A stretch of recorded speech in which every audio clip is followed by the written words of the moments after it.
सबसे पहले बात करेंगे बजट की। 5000 अरब रुपए से जायद खसारे का वफाकी बजट आज कौमी असम्बली में पेश किया जाएगा। 17,421 अरब रुपए के वफाकी बजट में सरकारी मुलाजमीन की तनख्वाह और पेंशन में 10% इजाफे की तजवीज है। सैकड़ों अशिया पर टैक्स बढ़ाने की भी तजवीज बजट में शामिल है।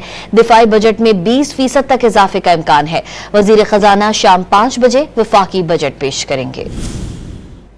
माली साल 2025-26 का 5000 अरब रुपए खसारे का वफाकी बजट आज पेश किया जाएगा। वफाकी बजट का हजम 17,421 अरब रुपए है। तनख्वाहों और पेंशन में 10% और कम से कम तनख्वाह में इजाफे की तजवीज़ है। नॉन फाइलर्स के लिए मजीद सख्त इकदाम का इम्कान है। पेट्रोलियम मसनूआत की कैश खरीदारी की हौसला शिकनी की जाएगी। हर किस्म की कैश खरीदारी पर भी इजाफी टैक्स की तजवीज़। इसी तरह पेट्रोलियम लेवी बढ़ाने और कार्बन लेवी आयद करने की तजवीज़ भी ज़ेर गौर है। डिजिटल सर्विसेज पर टैक्स आयद करने की तजवीज़ भी शामिल है। इसी तरह बिस्किट्स समेत प्रोसेस्ड फूड्स पर FED 5% करने, खाद पर 5 से बढ़ाकर 10% करने और ज़राई अद्वियात पर 5% FED आयद करने की तजवीज़ भी शामिल है। दरामदी गाड़ियों पर ड्यूटी में रद्दोबदल की तजावीज़ बजट में शामिल की गई हैं। आइंदा माली साल के दौरान दिफाई बजट में 20% तक इजाफे का इम्कान है। इसी तरह सूद की अदायगी के लिए 8,600 अरब रुपए अखराजात का तखमीना है। वफाकी तरक्याती प्रोग्राम के लिए 1,000 अरब रुपए मुख्तस किए गए हैं। इसके अलावा हंगामी अखराजात के लिए 320 अरब रुपए मुख्तस किए गए हैं।